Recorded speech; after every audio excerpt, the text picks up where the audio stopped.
Hello my dear student, आपके अपने YouTube channel global science IQ में आप सभी लोगों का मैं हार्दिक स्वागत करती हूँ। मैं दीक्षा यादव आज आपके लिए केमिस्ट्री की वीडियो नंबर 31 लेकर के आई हैं, जो कि आपके एग्ज़ाम के लिए मोस्ट इम्पॉर्टेंट है। तो जैसा कि आप सभी लोगों ने थंबनेल में देख ही लिया होगा, आज हम आपके लिए प्रीवियस ईयर पूछे हुए टॉप 100 MCQ लेकर के आई हैं। तो ये वीडियो उन बच्चों के लिए मोस्ट इम्पॉर्टेंट है जो बच्चे कल मीन्स 7 जनवरी 2021 को CP नेट एग्ज़ाम देने वाले हैं। तो आप सभी लोग वीडियो को अंत तक देखना, ध्यान से देखना। यदि आपको मेरी वीडियो पसंद आए तो प्लीज़ इसे लाइक एंड दोस्तों के साथ शेयर जरूर करें। यदि अभी तक आपने मेरे चैनल को सब्सक्राइब नहीं किया है तो इसे सब्सक्राइब करके बेल आइकन को फ्रेश ऑल पर क्लिक कर लें, जिससे कि हम जो भी वीडियो डालें आपके पास नोटिफिकेशन सबसे पहले पहुंच जाए। तो फिर टाइम ना वेस्ट करते हुए देखते हैं आज का क्वेश्चन नंबर फर्स्ट क्या है। देखो, वीडियो को बिल्कुल भी स्किप मत करना, क्योंकि आपके डिमांड पर ही हम 100 MCQ लेकर के आए हैं।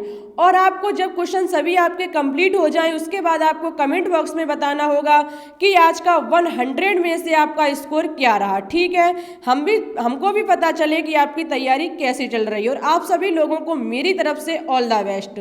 तो देखो, देखते हैं क्वेश्चन नंबर फर्स्ट। हम आपके लिए कुछ न्यूमेरिकल भी लेकर के आए हैं जो हम आपको शुरुआत में ही कराएंगे। तो लिखा हुआ है फर्स्ट सवाल कि 5.85 ग्राम सोडियम क्लोराइड को 200 ml विलयन में घोला है। विलयन की मोलरता की गणना कीजिए। आपको मोलरता की गणना करनी है। देखो, याद रखना, यदि एग्जाम में सवाल पूछ लिया जाए तो सबसे पहले आप ये देख लेना कि हमें पूछा क्या गया, उसके बाद देख लेना कि हमें दिया क्या गया है, उसके बाद आप देख लेना कि इसमें कौन सा फॉर्मूला लगेगा।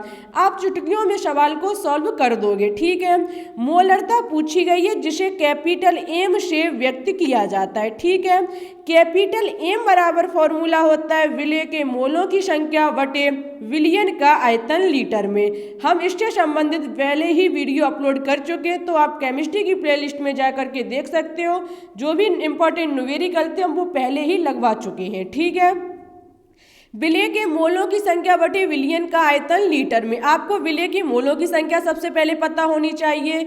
विलय की मोलों की संख्या N बराबर होता है विलय का भार बटे विलय का अणुभार। ठीक है, विलय का भार बटे विलय का अणुभार। जो आप देख सकते हो, विलयन में जो पदार्थ कम मात्रा में होता है वो हमारा विलय होता है, विलयन में जो पदार्थ अधिक मात्रा में होता है वो हमारा विलायक होता है।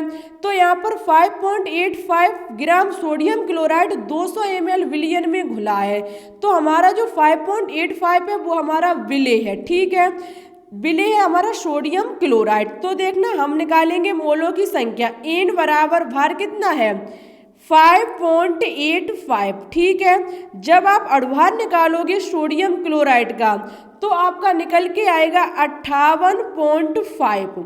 58.5 आपका निकल के आएगा। अब आप क्या करोगे, इस दशमलव से इस दशमलव को हटा दोगे, एक बिंदी को बढ़ा दोगे, आपका निकल के आ जाएगा 585 बटे 5850। ये निकल के आ जाएगी आपकी विलय, जो विलय के मोलों की संख्या होगी। अब हम रखेंगे फॉर्मूले में। फॉर्मूला कैपिटल M बराबर विलय के मोलों की संख्या निकल के आई हमारी 585 बटे 5850। ठीक है, और बटे में आपको लिखना है विलयन का आयतन लीटर में। लेकिन आप देख सकते हो यहाँ पर विलयन दिया गया है मुझे ml में। हम क्या करेंगे, इसे लीटर में चेंज करने के लिए 1000 का भाग कर देंगे। 1000 का जब भाग करेंगे तो ये यहाँ पहुँच जाएंगे और ये हमारे यहाँ पहुँच जाएंगे। ठीक है, तो देखो फिर हमारा क्या बनके तैयार हो जाएगा, कैपिटल M बराबर 585 इंटू 1000 अपॉन 5850 इंटू 200, इतना हमारा हो जाएगा। हम दो बिंदी से दो बिंदी को काट देंगे, एक बिंदी से इस बिंदी को हटा देंगे। 585 से 585 को हम काट देंगे, हमारा बचेगा ऊपर कितना बचेगा 1, नीचे कितना बचेगा 2। जब हम 2 का भाग 1 में देंगे हमारा निकल के आएगा 0.5 m। ये हमारा होगी मोलरता। ठीक है, आई होप आपको समझ में आ गया होगा। देखते आगे, टाइम बिल्कुल भी वेस्ट नहीं करेंगे क्योंकि जो आपका समय है वो आपके लिए बहुत कीमती है। आगे लिखा हुआ है प्रथम कोट की अभिक्रिया के लिए अर्ध आयु 693 सेकंड है। इस अभिक्रिया के लिए वेग स्थिरांक ज्ञात कीजिए। आपको पता होगा वेग स्थिरांक को k से व्यक्त किया जाता है, वही आपको यहाँ पर ज्ञात करना है। एक मान दिया गया है अर्ध आयु काल का। आपको पता होगा जो अर्ध आयु काल होता है उसे t हाफ से व्यक्त किया जाता है, जो है हमारा 693 सेकंड। ठीक है, 693 सेकंड। फॉर्मूला अब क्या होता है, k बराबर 0.693 अपॉन t हाफ। इस फॉर्मूले में हम क्या करेंगे, मुझे k को ज्ञात करना है, t हाफ का मान रख देंगे, चुटकियों में मेरा सवाल सॉल्व हो जाएगा। देखो क्या होगा, k बराबर 0.693 अपॉन 693, ये मेरा हो गया। हम दशमलव को हटाएंगे, नीचे 3 बिंदियों को बढ़ा देंगे। दशमलव हटाई, 3 बिंदियों को बढ़ाया, हम क्या कर सकते हैं, इसे लिख सकते हैं 693 इंटू 10⁻⁻3। ये हम लिख सकते हैं। ये हमारी जो 3 जीरो है वो क्या है, 10⁻⁻3। हम क्या करेंगे, 693 काट देंगे, 1 बार कटेगा, जो हमारा ये 1 बार कटेगा इंटू ये 10⁻3 है, जब वो ऊपर जाएंगी तो 10⁻⁻3 हो जाएंगी। मान दिया गया है सेकंड में, इसलिए निकल के आएगा सेकंड इनवर्स।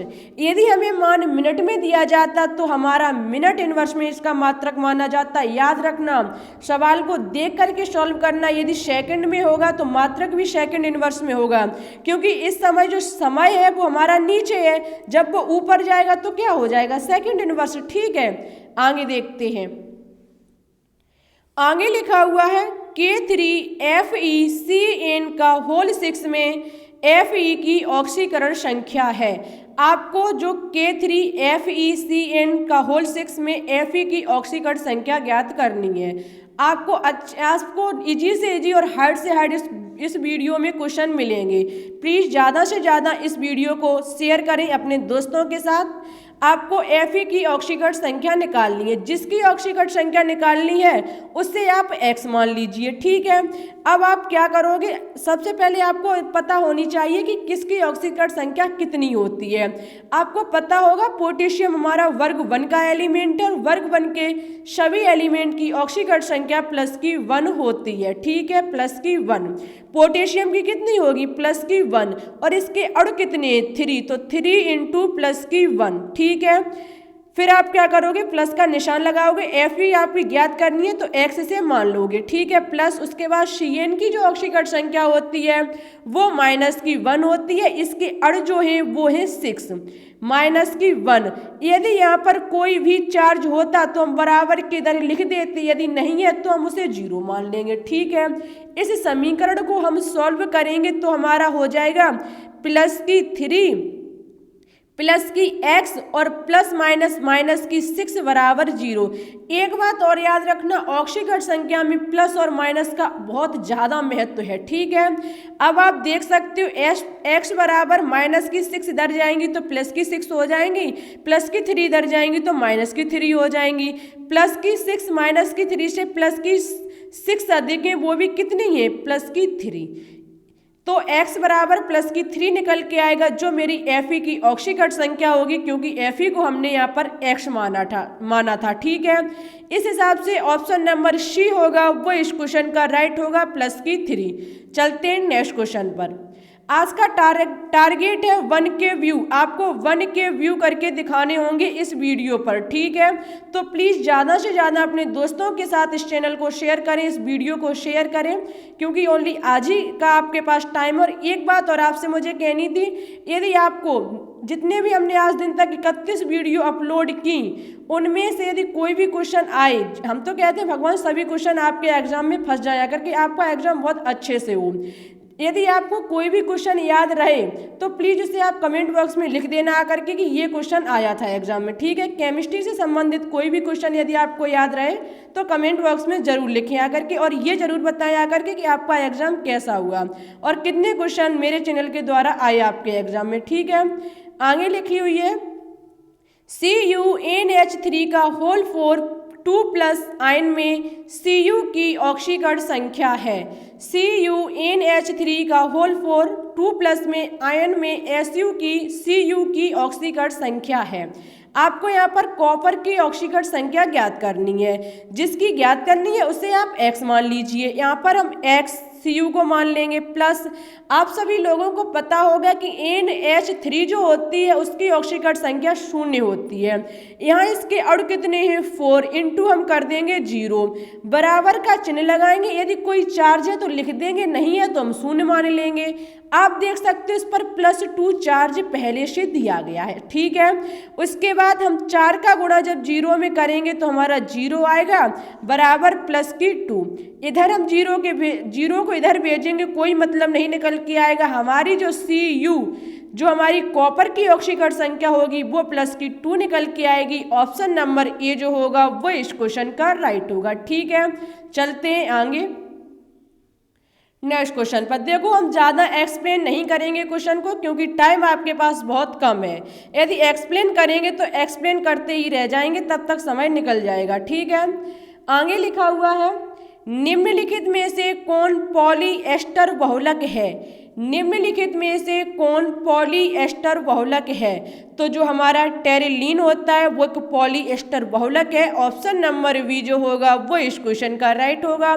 UPCPMT 2012 का पूछा हुआ क्वेश्चन है। आगे देखते हैं, कमेंट बॉक्स में अपना स्कोर जरूर बताना।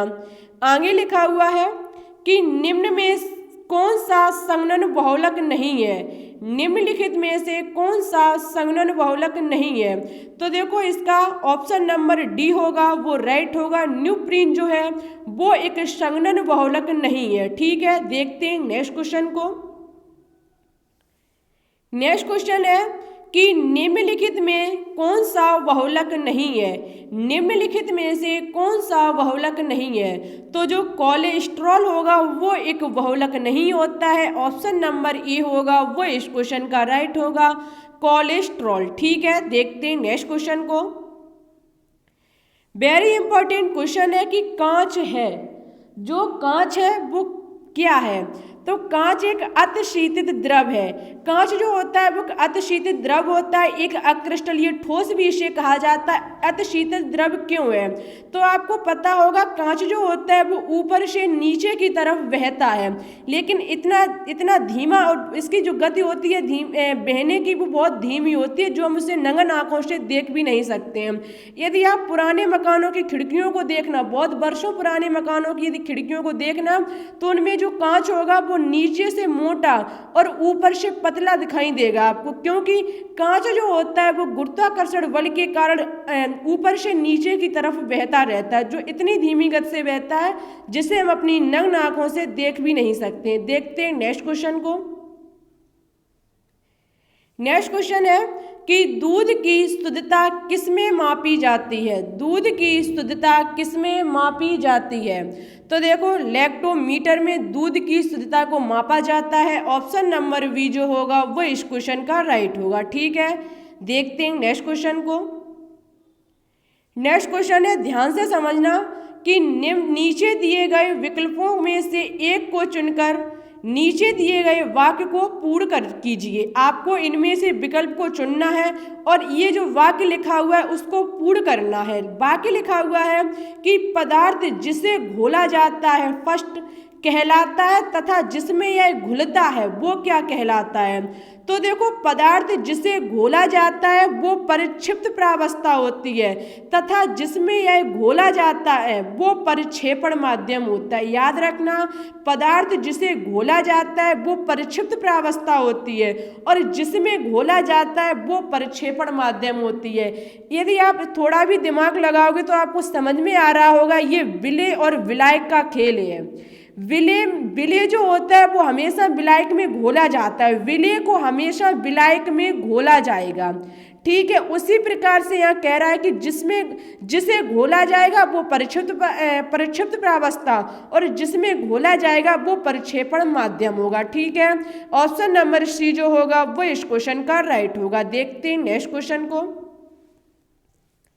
नेक्स्ट क्वेश्चन है कि मानक दाब और ताप पर कौन से तत्व द्रव है। मानक दाब और ताप पर कौन से तत्व द्रव है। तो इस क्वेश्चन का ऑप्शन नंबर सी होगा, वो राइट होगा। जो हमारे मरकरी और ब्रोमीन है, ये दोनों मानक दाब और ताप पर द्रव अवस्था में पाए जाते हैं, मरकरी और ब्रोमीन। ठीक है, देखते हैं नेक्स्ट क्वेश्चन को। नेक्स्ट क्वेश्चन है कि दो परमाणुओं को समस्थानिक कहा जाता है यदि। दो परमाणुओं को समस्थानिक कहा जाता है यदि उनका परमाणु क्रमांक समान हो परंतु उनकी द्रव्यमान संख्या भिन्न हो। ऑप्शन नंबर ए होगा, वो राइट होगा। आप सभी लोगों को पता होगा कि समस्थानिक में जो परमाणु क्रमांक होते हैं वो तो समान रहते हैं, लेकिन जो द्रव्यमान संख्या मीन्स परमाणु भार होता है वो हमेशा असमान होता है, भिन्न होता है। जैसे कि हाइड्रोजन के तीन समस्थानिक होते हैं, 1H1, 1H2 और 1H3। इनमें आप देखो तो हमारे जो परमाणु क्रमांक है वो तीनों के 1 है, जबकि द्रव्यमान संख्या को देखा जाए तो तीनों की अलग है, एक की 1 है, एक की 2 है, एक की 3 है। ठीक है, तो ये हमारे समस्थानिक के उदाहरण हैं। आगे देखते हैं। आगे लिखा हुआ है विकिरण के क्वांटम सिद्धांत का प्रतिपादन किसने किया। विकिरण के क्वांटम सिद्धांत का प्रतिपादन किसने किया। तो देखो, जो प्लांक नामक वैज्ञानिक थे उन्होंने विकिरण के क्वांटम सिद्धांत का प्रतिपादन किया था। ऑप्शन नंबर सी जो होगा वो इस क्वेश्चन का राइट होगा। ठीक है, देखते हैं नेक्स्ट क्वेश्चन को। ध्यान से पढ़ना, क्वेश्चन लिखा हुआ है नीचे दिए गए कथनों पर विचार कीजिए। नीचे दिए गए कथनों पर विचार कीजिए। फर्स्ट है परमाणु नाभिक और कोश से बना होता है। नेक्स्ट है नाभिक प्रोटॉन और इलेक्ट्रॉनों से बना होता है। नेक्स्ट है परमाणु में न्यूट्रॉन उपस्थित होते हैं। तो आप खुद अंदाजा लगा सकते हो इस क्वेश्चन का जो ऑप्शन नंबर बी होगा वो राइट होगा। क्यों होगा? क्योंकि फर्स्ट भी हमारा सही है कि जो परमाणु नाभिक और कोश से मिलकर बना होता है। जो परमाणु जो है वो नाभिक और कोश से मिलकर के बना होता है। ठीक है, क्योंकि जो हमारे नाभिक होते हैं उसमें प्रोटॉन और न्यूट्रॉन पाए जाते हैं, और जो ये हमारे एनर्जी लेवल सेल जिसे कहा जाता है, जिसे कोश कहा जाता है, इनसे मिल करके किसी परमाणु का निर्माण होता है। नेक्स्ट लिखा हुआ है नाभिक प्रोटॉन और इलेक्ट्रॉन। तो ये पॉइंट गलत है, क्योंकि नाभिक प्रोटॉन और न्यूट्रॉन से मिलकर के बना होता है, ना कि इलेक्ट्रॉन से। ठीक है, तो ये पॉइंट गलत होगा। हमारे फर्स्ट और थर्ड राइट होंगे, क्योंकि परमाणु में न्यूट्रॉन उपस्थित होते हैं।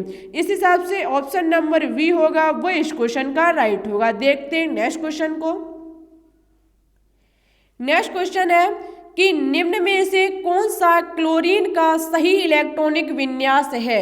निम्नलिखित में से कौन सा क्लोरीन का सही इलेक्ट्रॉनिक विन्यास है। आपको पता होगा इलेक्ट्रॉनिक विन्यास परमाणु क्रमांक के आधार पर निकाला जाता है, क्योंकि मोज़ले नामक वैज्ञानिक ने जो आधुनिक आवर्त सारणी दी वो परमाणु क्रमांक के बढ़ते हुए क्रम में है।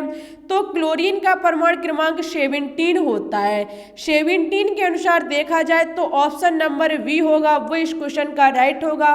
2,8,7 क्लोरीन का इलेक्ट्रॉनिक विन्यास निकल के आएगा। ठीक है, आगे देखते हैं। आगे लिखा हुआ है दूध को दही में परिवर्तित करने की प्रक्रिया कहलाती है। दूध को दही में परिवर्तित करने की प्रक्रिया खमीरीकरण कहलाती है, जिसे कहा जाता है मिस खमीर उठना, खमीरीकरण कहा जाता है। ऑप्शन नंबर सी होगा वो इस क्वेश्चन का राइट होगा, खमीरीकरण। दूध को दही में परिवर्तित करने की क्रिया जो होती है वो खमीरीकरण कहलाती है। देखते हैं नेक्स्ट क्वेश्चन को। नेक्स्ट क्वेश्चन है, ध्यान से पढ़ना, सूची 1 और सूची 2 का आपको मिलान करना है। सूची 1 में तत्व दिए गए हैं, सूची 2 में बैलेंसी दी गई है, संयोजकता दी गई है। ठीक है, आपको क्या करना है, सूची 1 के जो तत्व है आर्गन है, कार्बन है, फास्फोरस और क्लोरीन है, इनकी बैलेंसी निकाल के करनी होगी कि कौन सी किसकी किस एलिमेंट की वैलेंसी कितनी निकल के आएगी। तो देखो हम करते हैं इसका मिलान। आपको पता है कार्बन एक अक्रिय गैस है, तो इसकी वैलेंसी जो होगी वो 0 होगी, तो हमारा ए जो होगा वो 3 से मिलान करेगा। ठीक है, अब बात आई कार्बन की, तो आपको पता होगा कार्बन की वैलेंसी जो होती है वो 4 होती है। ठीक है, अगला है फास्फोरस। फास्फोरस की जो वैलेंसी होती है वो होती है 3। फास्फोरस की वैलेंसी 3 होती है, क्लोरीन की वैलेंसी 1 होती है। हमारा क्रम बन के तैयार हुआ 3, 1, 4, 2। इस हिसाब से ऑप्शन नंबर सी हुआ वो इस क्वेश्चन का राइट हुआ। वैलेंसी निकालनी हम पहले ही सिखा चुके हैं, तो आप देख भी सकते हो केमिस्ट्री की प्लेलिस्ट में जा करके। देखते हैं नेक्स्ट क्वेश्चन को। नेक्स्ट क्वेश्चन है, ध्यान से पढ़ना कि निम्नलिखित में से कौन सा सहसंयोजक यौगिक है। निम्नलिखित में से कौन सा सहसंयोजक यौगिक है। तो देखो कार्बन टेट्राक्लोराइड CCl4 जो होगा वो सहसंयोजक यौगिक होता है। ऑप्शन नंबर डी होगा वो राइट होगा, कार्बन टेट्राक्लोराइड। ठीक है, देखते हैं नेक्स्ट क्वेश्चन को। देखो हम ज़्यादा एक्सप्लेन नहीं करेंगे क्वेश्चनों को, क्योंकि एक्सप्लेन करेंगे तो आपका समय जो होगा वो बहुत बर्बाद हो जाएगा, समय बहुत कम है। आगे लिखा हुआ है ताजे दूध का pH 6 है। जो ताज़ा दूध होता है उसका pH मान 6 है। जब यह खट्टा हो जाता है तो pH मान कितना हो जाएगा। यदि हमारा ताजे दूध का pH मान 6 है और जब ये खट्टा हो जाएगा तो इसका जो pH मान होगा वो 6 से अधिक हो जाएगा। ऑप्शन नंबर ए होगा वो इस क्वेश्चन का राइट होगा। ठीक है, 6 से हमारा अधिक हो जाएगा। देखते हैं नेक्स्ट क्वेश्चन को। नेक्स्ट क्वेश्चन है, ध्यान से पढ़ना कि सूची 1 और सूची 2 का आपको मिलान करना है। सूची 1 में कार्बनिक अम्ल लिखे हुए हैं और सूची 2 में प्राकृतिक स्रोत लिखे हुए हैं। ठीक है, एक तरफ लिखा हुआ है कार्बनिक अम्ल में एसिटिक अम्ल, लैक्टिक अम्ल, टार्टरिक अम्ल और ऑक्सैलिक अम्ल। आपको सूची 2 में दिया गया है दही, इमली, सिरका और टमाटर। आपको पता होगा एसिटिक अम्ल जो होता है वो सिरका में पाया जाता है। एसिटिक अम्ल जो होता है वो सिरका में पाया जाता है।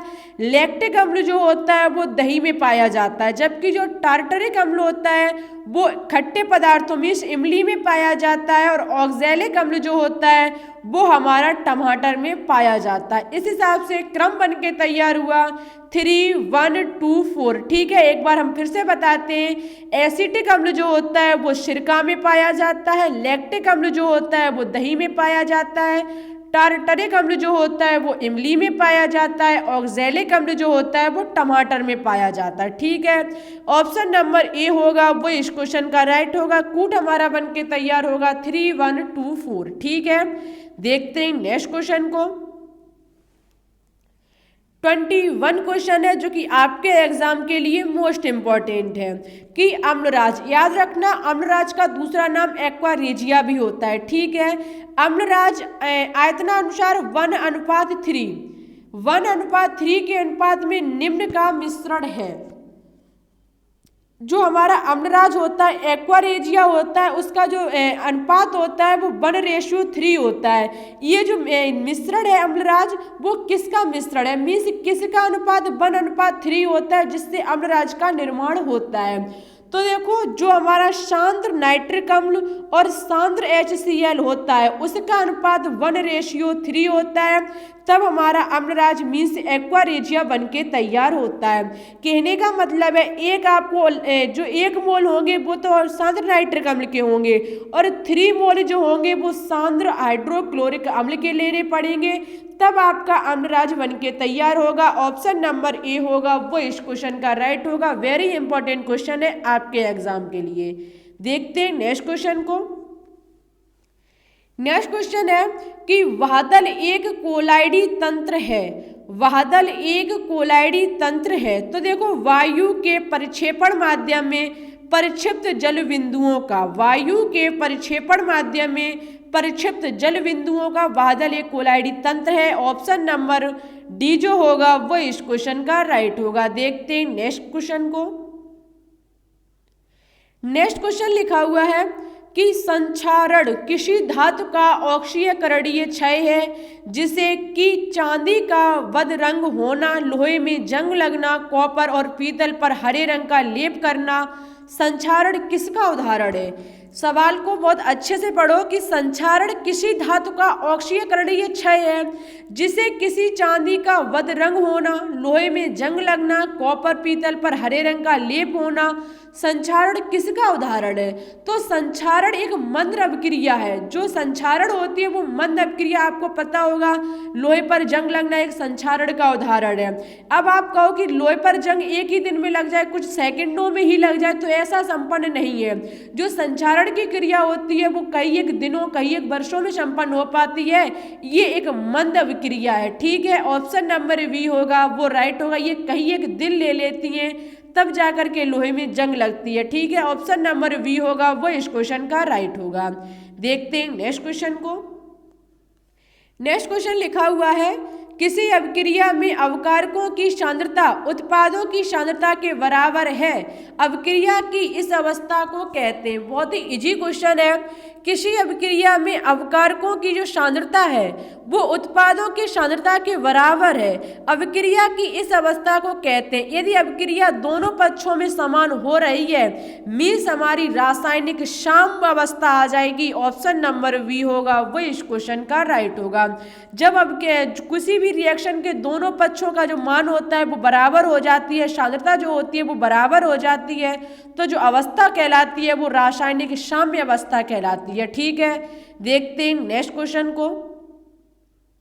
नेक्स्ट क्वेश्चन लिखा हुआ है कि किसी अभिक्रिया में भाग लेने के लिए अवकारकों द्वारा आवश्यक न्यूनतम ऊर्जा की मात्रा कहलाती है।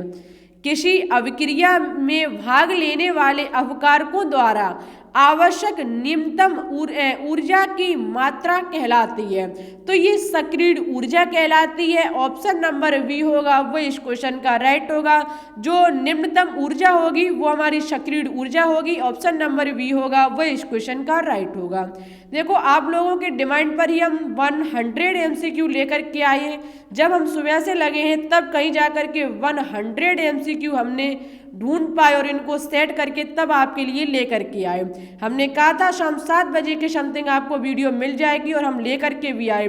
तो जब हमने आपके लिए इतनी मेहनत की तो आप मेरे लिए इतना सा काम कर दीजिए कि इस चैनल को ज़्यादा से ज़्यादा अपने दोस्तों के साथ शेयर करें। आप जो भी चलाते हैं व्हाट्सएप, फेसबुक, इंस्टाग्राम, कुछ भी XYZ, उस पर आप इसे शेयर कर दीजिए इस चैनल को, जिससे कि इस पर ज़्यादा से ज़्यादा लोग जुड़ पाएँ। ठीक है, आगे लिखा हुआ है, निम्न कथनों पर विचार कीजिए। निम्न कथनों पर विचार कीजिए। फर्स्ट है हमारा, कुछ अभिक्रियाओं में अवकारक सूर्य के प्रकाश की उपस्थिति में तीव्रता से अभिक्रिया करते हैं। सेकंड लिखा हुआ है, उदासीनीकरण अभिक्रिया अनुत्क्रमणीय अभिक्रिया का एक उदाहरण है। उपरोक्त कथनों में कौन सा सत्य है? आपको बताना होगा फर्स्ट और सेकंड में कि कौन सा जो है वो राइट है। तो देखो, इस क्वेश्चन का ऑप्शन नंबर सी होगा वो राइट होगा। फर्स्ट और सेकंड दोनों ही राइट है। कुछ अभिक्रियाओं में अवकारक सूर्य के प्रकाश की उपस्थिति में तीव्रता से अभिक्रिया करते, ये भी बात सही है। ठीक है, और उदासीनीकरण अभिक्रिया अनुत्क्रमणीय अभिक्रिया का एक उदाहरण है। ठीक है, अनुत्क्रमणीय अभिक्रिया का एक उदाहरण है उदासीनीकरण अभिक्रिया। और कोई भी अपकारक जो होते हैं वो सनलाइट में बहुत ही तीव्रता से अभिक्रिया संपन्न कर देते हैं। ठीक है, ऑप्शन नंबर सी होगा वो राइट होगा। देखते हैं नेक्स्ट क्वेश्चन को। नेक्स्ट क्वेश्चन है कि सूची 1 और सूची 2 को आपको मिलान करना है। एक तरफ लिखा हुआ है सबसे हल्का अधात्विक तत्व, द्रव धात्विक तत्व, सर्वाधिक आघात वर्धनीय तत्व और धातु जो कि विद्युत का सर्वश्रेष्ठ चालक है। तो मिलान करना है सोना, ग्रेफाइट, हाइड्रोजन, मरकरी और सिल्वर। तो देखो, मिलान कैसे करोगे आप सभी लोग। सबसे हल्का अधात्विक तत्व है, आपको पता होगा सबसे हल्का अधात्विक तत्व जो है वो हाइड्रोजन है। तो मिलान होगा जाकर के ए का हाइड्रोजन से। आगे लिखा हुआ है द्रव धात्विक तत्व है। आपको पता होगा कि प्रत्येक धातुएं जो होती हैं वो कठोर होती है, लेकिन एक ऐसी धातु जो द्रव अवस्था में पाई जाती है वो है हमारा मरकरी। मरकरी पारा जो है वो एक धातु होने की धातु भी है, और लेकिन ये जो है वो द्रव अवस्था में, जबकि सभी धातुएं ठोस अवस्था में पाई जाती हैं। तो वी जो होगा वो 4 नंबर से मिलान करेगा करके। आगे लिखा हुआ है सर्वाधिक आघातवर्धनीय तत्व है, सर्वाधिक आघातवर्धनीय तत्व। तो आपको पता है सोने को आघातवर्धनीय का मतलब होता है जिसे पीट पीट कर लंबी चादर के रूप में कर लेना, ठीक है।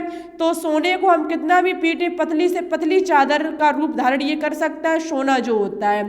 तो सोने से मिलान हो गया जाकर के सी नंबर का। आगे है अधातु जो विद्युत का सर्वश्रेष्ठ चालक है।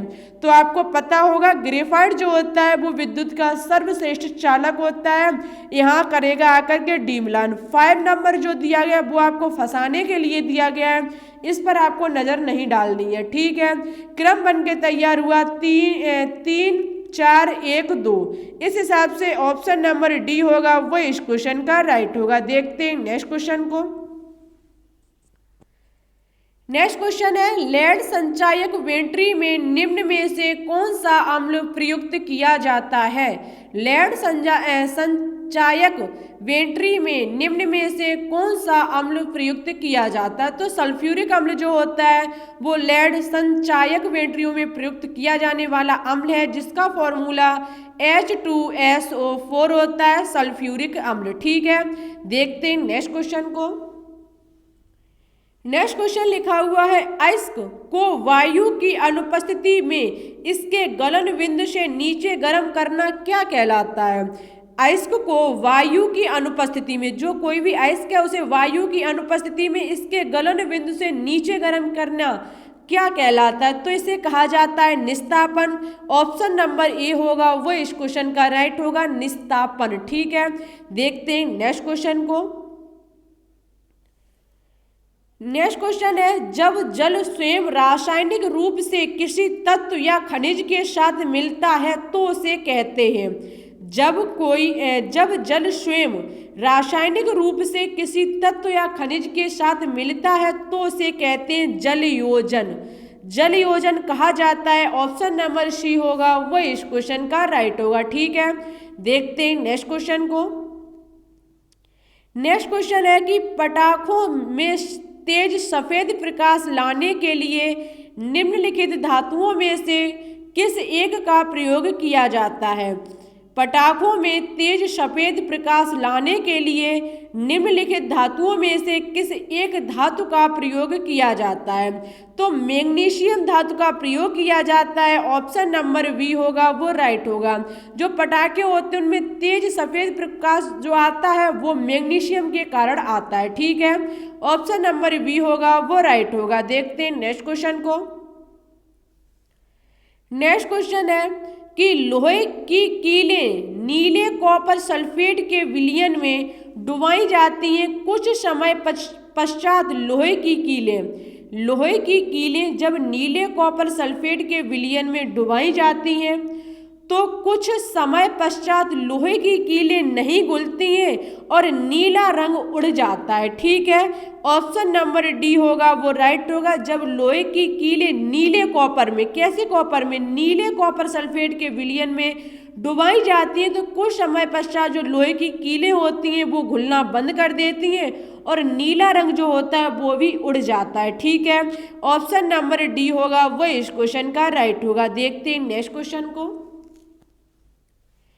नेक्स्ट क्वेश्चन है कि निम्न में से कौन सा एक जिप्सम का रासायनिक सूत्र है जो सीमेंट का एक संघटक है। निम्न में से कौन सा एक जिप्सम का रासायनिक सूत्र है जो सीमेंट का एक संघटक है। तो देखो जो हमारा CaSO4 × 2H2O है वो जिप्सम का रासायनिक सूत्र है। ऑप्शन नंबर बी होगा वो इस क्वेश्चन का राइट होगा, CaSO4 × 2H2O। देखते हैं नेक्स्ट क्वेश्चन को। नेक्स्ट क्वेश्चन है कि निम्न में से किसे फ्लोस्फर वूल कहा जाता है। निम्नलिखित में से किसे फ्लोस्फर वूल कहा जाता है। तो देखो जिंक ऑक्साइड को, ZnO को फ्लोस्फर वूल कहा जाता है। ऑप्शन नंबर बी जो होगा वो इस क्वेश्चन का राइट होगा, जिंक ऑक्साइड। देखते हैं नेक्स्ट क्वेश्चन को। नेक्स्ट क्वेश्चन है कि निम्न कथनों पर विचार कीजिए। नीचे कुछ कथन दिए गए हैं, उन पर आपको विचार करना है कि हीरा कठोर है और ग्रेफाइट मुलायम है, या फिर हीरा मुलायम है और ग्रेफाइट कठोर है, या फिर हीरा विद्युत का कुचालक है लेकिन ग्रेफाइट विद्युत का सुचालक है, या फिर हीरा विद्युत का सुचालक है लेकिन ग्रेफाइट विद्युत का कुचालक है। उपरोक्त में से कौन सा कथन सही है, आपको ये चुनना होगा। तो आपको पता होगा कि फर्स्ट जो है वो राइट है कि हीरा कठोर होता है और ग्रेफाइट मुलायम होता है, तो ऑप्शन जो सेकंड होगा वो तो राइट गलत ही माना जाएगा, और हमारा वन है वो तो सही है। नेक्स्ट देखें तो हीरा विद्युत का कुचालक है लेकिन ग्रेफाइट विद्युत का सुचालक है, ये पॉइंट सही है। तो जो 4 नंबर वाला होगा वो अपने आप गलत हो जाएगा, ठीक है। तो हमारा 1 और 3 ये दोनों ही कथन जो है वो सत्य है। तो इस हिसाब से देखा जाए ऑप्शन नंबर ए होगा वो राइट होगा, 1 और 3, ठीक है। आगे देखते हैं। नेक्स्ट क्वेश्चन है कि सिलिकॉन किसका बहुलक है। जो सिलिकॉन है वो किसका बहुलक है, तो ये डाई एल्किल डाइक्लोरोसिलेन का एक बहुलक है। ऑप्शन नंबर बी होगा वो राइट होगा, डाई एल्किल डाइक्लोरोसिलेन, ठीक है। देखते हैं नेक्स्ट क्वेश्चन को। नेक्स्ट क्वेश्चन है कि लेड पेंसिल में लेड की परसेंटेज मात्रा होती है। लेड पेंसिल में लेड की परसेंटेज मात्रा जो होती है वो 0 होती है। अब आपको कमेंट बॉक्स में बताना होगा कि लेड जो लेड पेंसिल होती है वो किससे मिलकर के बनी होती है। इसका आंसर आपको कमेंट बॉक्स में देना होगा, क्योंकि लेड पेंसिल में जो लेड होता है उसकी परसेंटेज मात्रा तो 0 होती है, ठीक है। आपको बताना होगा तो फिर लेड पेंसिल मिलकर के किससे बनी होती है। देखते हैं नेक्स्ट क्वेश्चन को। नेक्स्ट क्वेश्चन है कि निम्नलिखित पर विचार कीजिए। आपको निम्न चीजों पर विचार करना है। आर्गन है, जिनोन है, नाइट्रोजन है और फ्लोरीन है, और लिखा हुआ है कि उपरोक्त गैसों में से कौन सी रासायनिक अभिक्रिया में भाग नहीं लेती है। कौन सी, जो कहने का मतलब इन 4 में से कौन सी गैस है जो रासायनिक अभिक्रिया में भाग नहीं लेती है। तो आपको पता होगा फ्लोरीन जो है वो रासायनिक अभिक्रिया में भाग नहीं लेगी। ऑप्शन नंबर ए जो होगा वो इस क्वेश्चन का राइट होगा। आर्गन, जिनोन और नाइट्रोजन ये तीनों ही हमारी जो है वो रासायनिक अभिक्रिया में भाग लेंगी, ठीक है। 1 मिनट रखना। इस क्वेश्चन का जो ऑप्शन होगा वो सी होगा वो राइट होगा, क्योंकि आपको पता है आर्गन जो होता है, जो आर्गन है वो हमारी रासायनिक अभिक्रिया में भाग नहीं लेगी। सॉरी, क्वेश्चन गलत हो रहा है। जो आर्गन होगा, जो आर्गन है आपको पता ही है कि अक्रिय गैस है। जिनोन भी है लेकिन जिनोन यौगिक बना लेती है, ठीक है। तो जिनोन है, नाइट्रोजन है, फ्लोरीन है, ये तीनों ही हमारी रासायनिक अभिक्रिया में भाग लेने वाली, ये तीनों ही जो गैस है वो हमारी रासायनिक अभिक्रिया में भाग लेंगी, जबकि जो हमारी आर्गन होगी वो भाग नहीं लेगी, ठीक है। ऑप्शन नंबर सी होगा वो राइट होगा। देखते हैं नेक्स्ट क्वेश्चन को। नेक्स्ट क्वेश्चन है वेरी इंपॉर्टेंट क्वेश्चन कि पेट्रोल की गुणवत्ता किससे अभिव्यक्त की जाती है। वेरी इंपॉर्टेंट क्वेश्चन है कि पेट्रोल की जो गुणवत्ता होती है वो किससे अभिव्यक्त की जाती है। तो ऑक्टेन संख्या से की जाती है। ऑप्शन नंबर सी होगा वो राइट होगा। ये क्वेश्चन कई एक बार पूछा हुआ क्वेश्चन है कि ऑक्टेन जो पेट्रोल होती है उसकी गुणवत्ता किससे अभिव्यक्त की जाती है, तो ऑक्टेन संख्या से की जाती है, ठीक है। देखते हैं नेक्स्ट क्वेश्चन को। नेक्स्ट क्वेश्चन है कि सल्फर डाइऑक्साइड रंगीन पदार्थों का विरंजन किस प्रक्रिया द्वारा करती है। तो देखो, ऑक्सीकरण के द्वारा सल्फर डाइऑक्साइड रंगीन पदार्थों का विरंजन किस करते हैं। ऑप्शन नंबर बी होगा वो राइट होगा इस क्वेश्चन का, ठीक है, ऑक्सीकरण। देखते हैं नेक्स्ट क्वेश्चन को। नेक्स्ट क्वेश्चन है, ध्यान से पढ़ना कि सूची 1 और सूची 2 का आपको मिलान करना है। देखो यहाँ पर जो कूट है वो नहीं है, लेकिन कूट आप खुद बना के तैयार करोगे यहाँ पर कि सूची 1 और सूची 2 को आपको मिलान करना है। एक तरफ जिप्सम लिखा हुआ है, नायलॉन लिखा हुआ है, टेफ्लॉन लिखा हुआ है और क्रुक्स कांच लिखा हुआ है। आपको पता होगा जिप्सम जो है वो सीमेंट का संगठन है, ठीक है। ऑप्शन नंबर ए जो होगा वो 4 से मिलान करेगा आकर के। आपको पता होगा नायलॉन जो है वो टेक्सटाइल वस्त्रों में प्रयोग किया जाता है। नायलॉन जो है वो टेक्सटाइल वस्त्रों में प्रयोग किया जाता है, इससे बी आएगा, ठीक है। जो हमारा टेफ्लॉन होता है वो हमारा न चिपकने वाली बर्तनों की सतह लेपित करने में, न चिपकने वाली बर्तनों की सतह लेपित करने में किया जाता है टेफ्लॉन का प्रयोग, ठीक है। आगे है क्रुक्ष कांच। क्रुक्ष कांच जो होता है वो यूवी जो हमारी परावैंगनी किरणें होती हैं उनको रोकता है। क्रुक्ष कांच जो होता है हमारा क्रम बन के तैयार हुआ 4 3 2 1, ठीक है। कूट यदि दे दिया जाए 4 3 2 1 जो होगा वो राइट होगा, ठीक है। देखो कूट तो मिलेगा लेकिन यहाँ पर था नहीं, इसलिए हम डायरेक्ट आपके लिए लेकर के आए हैं। आगे देखते हैं क्वेश्चन को। आगे है प्रतिअम्ल किससे राहत दिलाने वाली औषधियों में पाया जाता है। जो प्रतिअम्ल होता है वो किससे राहत दिलाने वाली औषधियों में प्रयुक्त किया जाता है। तो पेट दर्द के लिए प्रतिअम्ल जो होता है उसका प्रयोग किया जाता है। प्रतिअम्ल से हमारी राहत मिलती है किससे, पेट दर्द में, ठीक है। क्वेश्चन पूछ रहा है प्रतिअम्ल किससे राहत दिलाने वाली औषधियों में पाया जाता है, तो पेट दर्द वाली, ठीक है। ऑप्शन नंबर बी होगा वो राइट होगा। देखते हैं नेक्स्ट क्वेश्चन को। नेक्स्ट क्वेश्चन है कि कांच के विषय में निम्न कथनों पर विचार कीजिए। कांच के विषय में निम्न कथनों पर विचार कीजिए। कांच एक अतिशीतित अनंत श्यानता वाला द्रव है। बैंगनी रंग का कांच MnO2 मिलाकर प्राप्त किया जाता है। कांच एक मानव निर्मित सिलिकेट है या फिर कांच एक क्रिस्टलीय पदार्थ है। तो आपको पता होगा कि हमारा 1 है वो राइट है क्योंकि अतिशीतित द्रव है हमारा कांच, ठीक है। और बैंगनी रंग का यदि कांच MnO2 मिलाकर प्राप्त किया जाता है ये भी हमारा राइट है। कांच एक मानव निर्मित सिलिकेट है ये भी आपको सही है, राइट आंसर है। लेकिन कांच एक क्रिस्टलीय पदार्थ नहीं है, यह एक अक्रिस्टलीय पदार्थ है। तो इस क्वेश्चन का ऑप्शन नंबर सी होगा वो राइट होगा, 1 2 और 3, ठीक है। देखते हैं नेक्स्ट क्वेश्चन को। नेक्स्ट क्वेश्चन है कि एंजाइम है, जो एंजाइम है वो क्या है। तो एंजाइम प्रोटीन कहलाते हैं। ऑप्शन नंबर बी होगा वो इस क्वेश्चन का राइट होगा, ठीक है। देखते हैं नेक्स्ट क्वेश्चन को। नेक्स्ट क्वेश्चन है कि शहद में निम्न में से कौन सी शर्करा प्रमुख है। शहद में निम्न में से कौन सी शर्करा प्रमुख है। तो हमारी जो फ्रक्टोज शर्करा होती है वो शहद की प्रमुख शर्करा है। कहने का मतलब है शहद में फ्रक्टोज शर्करा पाई जाती है। ऑप्शन नंबर बी होगा वो इस क्वेश्चन का राइट होगा, फ्रक्टोज शर्करा, ठीक है। देखते हैं नेक्स्ट क्वेश्चन को।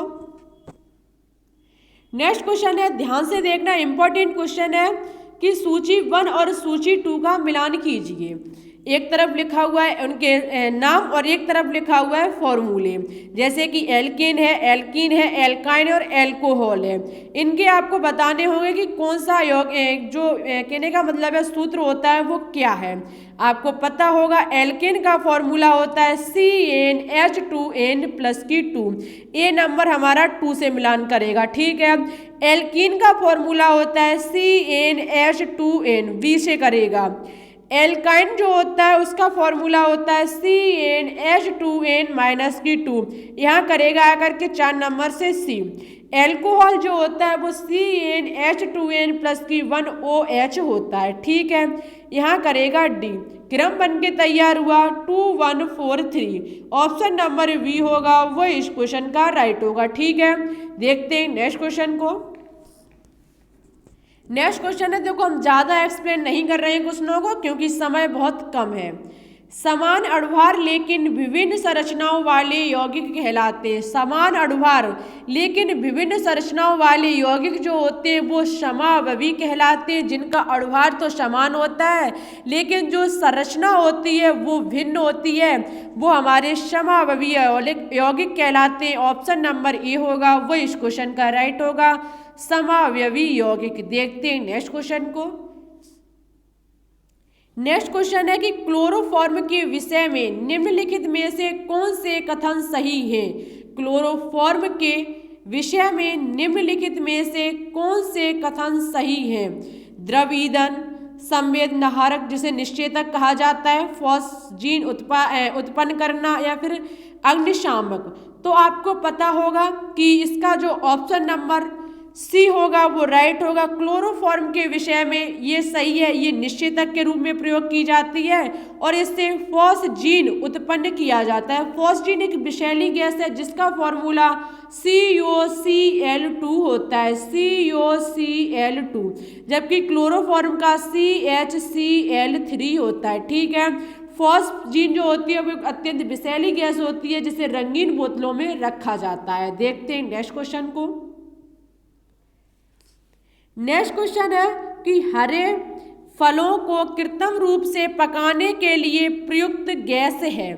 हरे फलों को कृत्रिम रूप से पकाने के लिए प्रयुक्त गैस एथिलीन है। ऑप्शन नंबर बी होगा वह इस क्वेश्चन का राइट होगा। ठीक है, देखते हैं नेक्स्ट क्वेश्चन को। नेक्स्ट क्वेश्चन है कि एलिफेटिक हाइड्रोकार्बन जिसमें दो सहसंयोजक बंध पाए जाते हैं एल्कीन कहलाते हैं, एल्कीन है। बहुत ध्यान से क्वेश्चन को पढ़ो, घुमाया गया है क्वेश्चन को कि एलिफेटिक हाइड्रोकार्बन जिनमें दो सहसंयोजक बंध पाया जाता है एल्कीन कहलाते। कहने का मतलब है ऐसे एलिफेटिक हाइड्रोकार्बन जिनमें डबल बॉन्ड पाया जाता है वो हमारे एल्कीन कहलाते हैं। हमको पता है सिंगल बॉन्ड वाला एल्केन होता है, डबल बॉन्ड वाला एल्कीन, और ट्रिपल बॉन्ड वाला जो एलिमेंट जो हमारा कहने का मतलब जिसमें ट्रिपल बॉन्ड लगा होता है वो हमारा एल्काइन कहलाता है।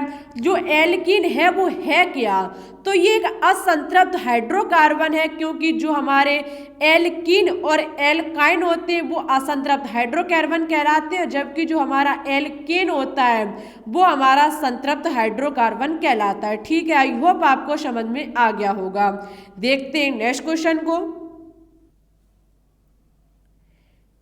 नेक्स्ट क्वेश्चन है कि साधारणतः ईंधन जलने पर प्रदूषण उत्पन्न करते हैं, निम्न में से कौन सा ईंधन निम्नतम पर्यावरणीय प्रदूषण उत्पन्न करते हैं। क्वेश्चन पूछ रहा है कि साधारणतः ईंधन जलने पर प्रदूषण उत्पन्न करते हैं। आपको पता है कि ये ईंधन जलेगा तो हमारे प्रदूषण उत्पन्न करेगा वो, ठीक है, लेकिन निम्न में से ऐसा कौन सा ईंधन है जो निम्नतम मीन्स बहुत कम पर्यावरणीय प्रदूषण उत्पन्न करता है। तो देखो हाइड्रोजन जो होता है, हाइड्रोजन ईंधन जो होता है वो निम्नतम पर्यावरणीय प्रदूषण उत्पन्न करता है। ऑप्शन नंबर सी जो होगा वो इस क्वेश्चन का राइट होगा। ठीक है, देखते हैं नेक्स्ट क्वेश्चन को। ध्यान से देखना, क्वेश्चन ऐसे पूछे जाते हैं कि 4d3 इलेक्ट्रॉन की चारों क्वांटम संख्याओं का सही सेट है। मेरे हिसाब से आपको क्वांटम संख्याएं निकालनी बहुत अच्छे से आती होंगी, क्योंकि हमने बहुत ही अच्छे से आपको समझाई थी कि 4d3 इलेक्ट्रॉन की चारों क्वांटम संख्याओं का सही सेट है। आपको पता है कि जो हमारे ये 4 लिखे हुए वो एनर्जी लेवल की संख्या है, मीन्स n बराबर हमारा 4 होगा। ठीक है, क्योंकि 4 क्वांटम संख्याएं होती हैं, प्रिंसिपल क्वांटम संख्या, एजोमेथिल क्वांटम नंबर, और होता है हमारा मैग्नेटिक क्वांटम नंबर, लास्ट होती है हमारी स्पिन क्वांटम नंबर। ठीक है, तो हमारी जो प्रिंसिपल क्वांटम नंबर निकल के आएगा वो n बराबर 4 होगा, क्योंकि एनर्जी लेवल की संख्या हमारी मुख्य क्वांटम संख्या कहलाती है। फिर हम निकालेंगे दुग्धांशी क्वांटम संख्या l का मान। l हमारी जो हमारी उपकोष होंगे, उपकोषों की जो मान होंगे वही हमारी दुग्धांशी क्वांटम संख्या का मान होगा। d का मान आपको पता होगा, d का मान 2 होता है। ठीक है, जबकि अब बात की जाए m और s की, m और s आपको पता होगा m का जो मान निकलता है वो निकलता है माइनस की L2 प्लस की L, माइनस की L से प्लस की L तक निकलता है m का मान। आपको पता है d उपकोष है, हमारे 5 कक्षक होंगे। कितने कक्षक होंगे? 5। हम यहाँ से साफ कर रहे हैं, m का मान जो निकलेगा वो हमारे 5 कक्षक से, 5 कक्षक। ठीक है, अब इलेक्ट्रॉन कितने इसमें? 3। हम क्या करेंगे, 3 इलेक्ट्रॉनों को भर देंगे। आपको पता है कि डी उपकोष जो होता है उसका मान जो होगा वो -2 से +2 तक, -2, -1, 0, प्लस की 1 और प्लस की 2, यही तो होगा। अब आप देख सकते हो एम जो हमारा एम का मान होगा वो जो लास्ट जो इलेक्ट्रॉन आ रहा है वो कितने नंबर पर आ रहा है 0, तो एम बराबर कितना निकल के आएगा 0। अंतिम इलेक्ट्रॉन का मान जितना आ जाए वही हमारा कहलाएगा। जैसे कि जो हमारे एम का मान निकालते हैं माइनस की एल से प्लस की एल तक, ठीक है। माइनस एल हमारा क्या, एल का जो मान था वो 2 आएगा निकल के, क्योंकि डी का मान जो होता है वो 2 होता है। उसके बाद हम माइनस की 2 माइनस जो कक्षकों की संख्या है वो माइनस की 2 माइनस की 1 0 प्लस की 1 प्लस की 2 होगी। अंतिम इलेक्ट्रॉन जो आ रहा है वो हमारे 0 कक्षक में आ रहा है, तो एम का मान कितना हो जाएगा 0। इसी से निकालेंगे हम एस का मान। यदि इलेक्ट्रॉन हमारा अंतिम क्लॉकवाइज भरा हुआ है तो एस का मान प्लस की 1/2। यदि हमारा अंतिम इलेक्ट्रॉन एंटी क्लॉकवाइज भरा हुआ है तो एस का मान माइनस की 1/2। तो आप देख सकते हो यहाँ पर भरा हुआ है कैसा, क्लॉकवाइज, तो हमारा आएगा प्लस की 1/2, ठीक है। इस हिसाब से ऑप्शन नंबर बी होगा वो इस क्वेश्चन का राइट होगा। आई होप आपको समझ में आ गया होगा। देखते हैं नेक्स्ट क्वेश्चन को। नेक्स्ट क्वेश्चन है देव-ब्रोगली सिद्धांत के अनुसार, देव-ब्रोगली सिद्धांत के अनुसार लेमडा बराबर h/p, ऑप्शन नंबर बी होगा वो क्वेश्चन का राइट होगा। लेमडा बराबर h/p, ठीक है। देखते हैं नेक्स्ट क्वेश्चन को। इलेक्ट्रॉन की तरंग प्रकृति को दर्शाने वाला समीकरण है। इलेक्ट्रॉन की तरंग प्रकृति को दर्शाने वाला समीकरण P बराबर h/लेमडा, ऑप्शन नंबर सी होगा वो इस क्वेश्चन का राइट होगा। P बराबर h/लेमडा। देखते हैं नेक्स्ट क्वेश्चन को। क्वेश्चन है सर्वाधिक आयनन ऊर्जा वाला तत्व है। सर्वाधिक आयनन ऊर्जा वाला तत्व हीलियम है, ऑप्शन नंबर डी होगा वो इस क्वेश्चन का राइट होगा, हीलियम। देखते हैं नेक्स्ट क्वेश्चन को। प्रथम आयनन ऊर्जा न्यूनतम है। प्रथम आयनन ऊर्जा जो न्यूनतम है वो सीजियम की है, ऑप्शन नंबर सी होगा वो इस क्वेश्चन का राइट होगा, ठीक है। देखते हैं नेक्स्ट क्वेश्चन को।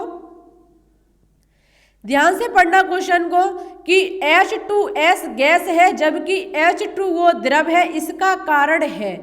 H2S जो है वो गैस है जबकि H2O जो है वो द्रव है, इसका कारण जो है ये H2O में हाइड्रोजन बंधन होते हैं, इस कारणवश ये द्रव अवस्था में होता है जबकि H2S गैस अवस्था में होता है, ठीक है। जल में हाइड्रोजन बंधन पाए जाते हैं, ऑप्शन नंबर सी होगा वो इस क्वेश्चन का राइट होगा। देखते हैं नेक्स्ट क्वेश्चन को। नेक्स्ट क्वेश्चन है प्रतिचुंबकीय आयन है। प्रतिचुंबकीय आयन जो होगा वो Zn2+ होगा, ऑप्शन नंबर डी होगा वो इस क्वेश्चन का राइट होगा। Zn2+ एक प्रतिचुंबकीय आयन होता है। देखते हैं नेक्स्ट क्वेश्चन। ध्यान से पढ़ना क्वेश्चन को कि निकाय 2a गैस अवस्था में Bb, कहने का मतलब है यहाँ पर कोई भी हम अपकारक के रूप में ले सकते हैं जो हमारे दोनों ही गैस अवस्था में, और जो C उत्पाद यहाँ बन के तैयार हो रहा है वो भी गैस ही अवस्था में है, के लिए साम्य स्थिरांक Kc बराबर होगा। आपको साम्य स्थिरांक Kc का मान निकालना होगा और Kc का जो मान निकल के आएगा वो होगा एक्टिव ऑफ मास C पे power 3, active of mass A2 और एक्टिव मास ऑफ B। ये कैसे निकल के आता है तो हम आपको समझा देते हैं शॉर्टकट में। Kc ये जो 3 लिखे हुए हैं, देखो जो इनमें मोल की संख्या होगी वो इसमें घातांक का काम करेगी, ठीक है। यहाँ पर जो मोल होंगे जितने वो घातांक के रूप में कार्य करेंगे। होता क्या है जब हम Kc का मान निकालेंगे तो इसे ये जो निशान है वो एक्टिव ऑफ मास का है, ठीक है। एक्टिव ऑफ मास में हम क्या करेंगे, पहले उत्पाद और अपकारक का अनुपात कर देंगे, हमारा Kc का मान निकल के आ जाएगा। तो Kc बराबर एक्टिव ऑफ मास, अब उत्पाद का C, मोल लिखे हुए वो घातांक के रूप में लिख देंगे। उसके बाद अपकारक पक्ष में से हम कर देंगे एक्टिव ऑफ मास A और 2 इसके जो मोल है वो घातांक के रूप में, B जो है उस पर कोई मोल नहीं है तो एक्टिव ऑफ मास B हो जाएगा, ठीक है। ऑप्शन नंबर डी होगा वो राइट होगा। आई होप आपको समझ में आ गया होगा। देखते हैं नेक्स्ट क्वेश्चन को। जिस ताप पर द्रव का वाष्प दाब 1 वायुमंडलीय दाब के बराबर हो जाता है उस ताप को कहते हैं। बहुत ही इजी क्वेश्चन, यदि आप ये ना कर पाए तो आप कोई भी सवाल सॉल्व नहीं कर पाओगे, क्योंकि इससे इजी क्वेश्चन कोई हो नहीं सकता कि जिस ताप पर द्रव का वाष्प दाब 1 वायुमंडलीय दाब के बराबर हो जाता है वह ताप हमारा क्वथनांक कहलाता है, क्योंकि क्वथनांक वह तापमान है जिस पर कोई भी द्रव डायरेक्ट गैस अवस्था में परिवर्तित हो जाता है। ऑप्शन नंबर बी होगा वो इस क्वेश्चन का राइट होगा। ठीक है, क्योंकि क्वथनांक जब कोई भी द्रव वाष्पावस्था में चेंज हो जाएगा तो वो वायुमंडलीय दाब के बराबर हो जाएगा। देखते हैं नेक्स्ट क्वेश्चन को। क्वेश्चन नंबर 61 है कि द्रव ना तो उत्पन्न होता और ना ही नष्ट होता है, यह कथन किस नियम की पुष्टि करता है। द्रव्यमान जो द्रव्य होता है, द्रव्य पदार्थ जिसे मैटर कहा जाता है, ना तो उत्पन्न किया जा सकता है और ना ही नष्ट किया जा सकता है। यह कथन जो होता है वो द्रव्य की अविनाशता का नियम है। अविनाशता का नियम कहता है, इसे हम द्रव्यमान संरक्षण का नियम भी कहते हैं कि द्रव्यमान को न तो उत्पन्न किया जा सकता और ना ही नष्ट किया जा सकता, इसे एक रूप से दूसरे रूप में परिवर्तित किया जा सकता है। ऑप्शन नंबर ए होगा वो इस क्वेश्चन का राइट होगा। द्रव्य की अविनाशता का नियम भी लिख के आ सकता है, फिर द्रव्यमान संरक्षण का नियम भी आ सकता है। देखते हैं नेक्स्ट क्वेश्चन को। प्राउस्ट ने किस नियम को प्रतिपादित किया। जो प्राउस्ट नामक वैज्ञानिक थे उन्होंने स्थिर अनुपात का नियम व्यक्त किया था। ऑप्शन नंबर बी होगा वो इस क्वेश्चन का राइट होगा। देखते हैं नेक्स्ट क्वेश्चन को। न्यूक्लियन नाम सामान्यता किसके लिए है। जो न्यूक्लियन नाम है वो सामान्यता किसके लिए है, तो प्रोटॉन और न्यूट्रॉन को हम एक भाषा में न्यूक्लियन कह सकते। ऑप्शन नंबर बी होगा वो राइट होगा। प्रोटॉन और न्यूट्रॉन को एक भाषा में न्यूक्लियन कहा जा सकता है। देखते हैं नेक्स्ट क्वेश्चन को। संयोजकता के इलेक्ट्रॉन सिद्धांत का प्रतिपादन सर्वप्रथम किस वैज्ञानिक ने किया था। संयोजकता के इलेक्ट्रॉनिक सिद्धांत का प्रतिपादन सर्वप्रथम चैडविक नामक वैज्ञानिक ने किया था। ऑप्शन नंबर बी होगा वो राइट होगा चैडविक। ठीक है, देखते हैं नेक्स्ट क्वेश्चन को। सर्वाधिक संख्या में समस्थानिक पाए जाते हैं। वेरी इंपॉर्टेंट क्वेश्चन है कि सर्वाधिक संख्या में किस एलिमेंट के समस्थानिक पाए जाते हैं, तो पोलोनियम जो होता है उसके समस्थानिक सर्वाधिक हैं। ऑप्शन नंबर सी जो है वो इस क्वेश्चन का राइट है। ठीक है, पोलोनियम। देखते हैं नेक्स्ट क्वेश्चन को। एसिटिक अम्ल एक दुर्बल अम्ल है क्योंकि। एसिटिक अम्ल एक दुर्बल अम्ल है क्योंकि इसके आयनन की मात्रा कम होती है। ठीक है, जो हमारा एसिटिक अम्ल है वो दुर्बल अम्ल इसलिए है क्योंकि इसके आयनन की मात्रा जो होती है वो कम होती है। ऑप्शन नंबर बी जो होगा वो इस क्वेश्चन का राइट होगा। ठीक है, देखते हैं नेक्स्ट क्वेश्चन को। जल को जीवाणु रहित बनाने के लिए उपयोगी पदार्थ है। जल को जीवाणु रहित बनाने के लिए व्यंजक चूर्ण जो है वो उपयोगी पदार्थ है, क्योंकि इसमें क्लोरीन जो होते हैं वो फ्री अवस्था में रहते हैं। ऑप्शन नंबर डी होगा वो राइट होगा। क्लोरीन गंदे जल को बहुत जल्दी ही साफ कर देता है। ठीक है, देखते हैं नेक्स्ट क्वेश्चन को। धावन सोडा का रासायनिक सूत्र है। धावन सोडा का जो रासायनिक सूत्र है वो Na2CO3 × 10H2O होता है। ऑप्शन नंबर ए होगा वो इस क्वेश्चन का राइट होगा। Na2CO3 × 10H2O। ठीक है, देखते हैं नेक्स्ट क्वेश्चन को। क्वेश्चन है कि H2S विलयन का pH मान है। H2S विलयन का जो pH मान है वो 7 से कम है। ऑप्शन नंबर सी होगा वो इस क्वेश्चन का राइट है। यदि 7 से कम होगा तो ये 100% अम्लीय ही होगा। ठीक है, जो ये विलयन होगा वो अम्लीय होगा। देखते हैं नेक्स्ट क्वेश्चन को। क्वेश्चन है कि प्रबल अम्लों तथा प्रबल क्षारकों द्वारा निर्मित लवणों का लिटमस पेपर के प्रति व्यवहार कैसा होता है। प्रबल अम्लों तथा प्रबल क्षारकों द्वारा निर्मित लवणों का जो लिटमस पेपर के प्रति व्यवहार होता है वो बेटा उदासीन होता है। ऑप्शन नंबर सी होगा वो राइट होगा उदासीन। ठीक है, वेरी इंपॉर्टेंट क्वेश्चन है आपके एग्जाम के लिए। देखते हैं नेक्स्ट क्वेश्चन को। क्वेश्चन लिखा हुआ है कॉपर, एल्यूमिनियम, सिल्वर, आयरन धातुओं में से विद्युत के सर्वश्रेष्ठ सुचालक धातु कौन सी है। चार दिए गए हैं, कॉपर है, एल्यूमिनियम है, सिल्वर है, आयरन है। धातुओं में से विद्युत की सर्वश्रेष्ठ सुचालक धातु कौन सी है। आपको पता होगा सिल्वर जो होती है वो विद्युत की सर्वश्रेष्ठ सुचालक धातु है। ऑप्शन नंबर सी होगा वो राइट होगा, Ag। ठीक है, देखते हैं नेक्स्ट क्वेश्चन को। नेक्स्ट क्वेश्चन है कि धातुओं के ऑक्साइड सामान्यता होते हैं। धातुओं के जो ऑक्साइड होते हैं वो क्षारीय होते हैं। ऑप्शन नंबर बी होगा वो इस क्वेश्चन का राइट होगा, क्षारीय। ठीक है, प्लीज़ आपसे रिक्वेस्ट है ज़्यादा से ज़्यादा इस वीडियो को अपने दोस्तों के साथ शेयर करें, क्योंकि हमने बहुत मेहनत की तब जा कर के आपके लिए 100 MCQ लेकर के आए। कुछ इसमें प्रीवियस ईयर पूछे हुए क्वेश्चन भी हैं जो हम आपको अंत में जा कर के कराएंगे। वीडियो को अंत तक देखना, स्कोर जरूर बताना कमेंट बॉक्स में, और अच्छी लगे तो लाइक भी करना। आगे लिखा हुआ है कि ऐसी कौन सी धातु है जिसका प्रयोग बल्ब के फिलामेंट बनाने में किया जाता है। ऐसी कौन सी धातु है जिसका प्रयोग बल्ब के फिलामेंट मीन्स तंतु बनाने में किया जाता है। तो आपको पता होगा टंगस्टन धातु का प्रयोग बल्ब के फिलामेंट बनाने में किया जाता है। ऑप्शन नंबर डी होगा वो इस क्वेश्चन का राइट होगा। देखते हैं नेक्स्ट क्वेश्चन को।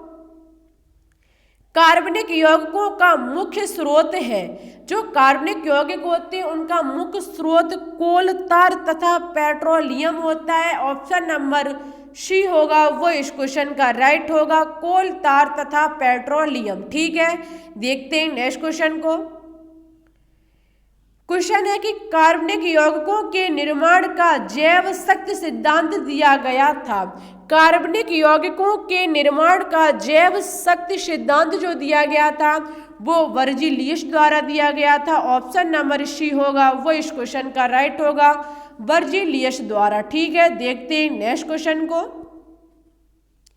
प्रायः कार्बनिक यौगिकों में उपस्थित बंधों की प्रकृति होती है। वेरी इंपॉर्टेंट क्वेश्चन है कि प्रायः कार्बनिक यौगिक में उपस्थित बंधों की प्रकृति जो होती है वो सहसंयोजक होती है। ऑप्शन नंबर बी जो होगा वो इस क्वेश्चन का राइट होगा, सहसंयोजक। ठीक है, देखते हैं नेक्स्ट क्वेश्चन को।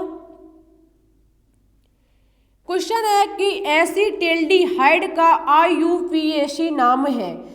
एसिटिल्डिहाइड का जो IUPAC नाम होता है वो एथेनल होता है। ऑप्शन नंबर बी होगा वो राइट होगा, एथेनल। ठीक है, देखते हैं नेक्स्ट क्वेश्चन को। ध्यान से पढ़ना क्वेश्चन को कि शांत सल्फ्यूरिक अम्ल की उपस्थिति में एसिटिक अम्ल तथा एथिल एल्कोहल की क्रिया कराने पर एथिल एसीटेट तथा जल प्राप्त होता है। इस अभिक्रिया को कहा जाता है। शांत सल्फ्यूरिक अम्ल की उपस्थिति में एसिटिक अम्ल तथा एथिल एल्कोहल की क्रिया कराने पर एथिल एसीटेट तथा मुझे जल प्राप्त होता है। इस अभिक्रिया को क्या कहा जाता है। तो इस क्रिया को कहा जाता है एस्टीयकरण। एस्टीकरण कहा जाता है। ऑप्शन नंबर डी होगा वो इस क्वेश्चन का राइट होगा, एस्टीयकरण। ठीक है, देखते हैं नेक्स्ट क्वेश्चन को। क्वेश्चन है कि फॉर्मल्डिहाइड का IUPAC नाम है।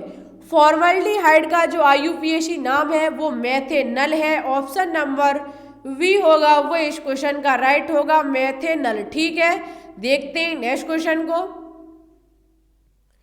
क्वेश्चन नेक्स्ट है क्वेश्चन नंबर 80 कि वायुयान में ईंधन के रूप में प्रयोग किया जाता है। वायुयान में ईंधन के रूप में एथिल एल्कोहल प्रयुक्त किया जाता है। ऑप्शन नंबर ए होगा वो इस क्वेश्चन का राइट होगा, एथिल एल्कोहल C2H5OH होता है। ठीक है, C2H5OH। देखते हैं नेक्स्ट क्वेश्चन को। एस्टरों के क्षारीय अपघटन की अभिक्रिया है। एस्टरों के क्षारीय अपघटन की अभिक्रिया जो है वो सावनीयकरण है। ऑप्शन नंबर बी होगा वो इस क्वेश्चन का राइट होगा, सावनीयकरण। ठीक है, देखते हैं नेक्स्ट क्वेश्चन को। हैवर प्रक्रम में प्रयुक्त उत्प्रेरक है। वेरी इंपॉर्टेंट क्वेश्चन है कि हैवर प्रक्रम में प्रयुक्त उत्प्रेरक आयरन व मोलिब्डेनम चूर्ण है। ऑप्शन नंबर बी होगा वो राइट होगा। आयरन जो होगा वो यहाँ पर उत्प्रेरक का कार्य करेगा और जो हमारा मोलिब्डेनम MO होगा वो यहाँ पर वर्धक का कार्य करेगा। ठीक है, देखते हैं नेक्स्ट क्वेश्चन को। UPCPMT 2012 का पूछा हुआ क्वेश्चन कि निम्नलिखित में से कौन सा कथन असत्य है। निम्नलिखित में से कौन सा कथन असत्य है। तो उत्प्रेरक साम्य स्थिरांक को प्रभावित करता है, ये कथन जो है वो असत्य है क्योंकि उत्प्रेरक साम्य अवस्था को कभी भी प्रभावित नहीं करता है।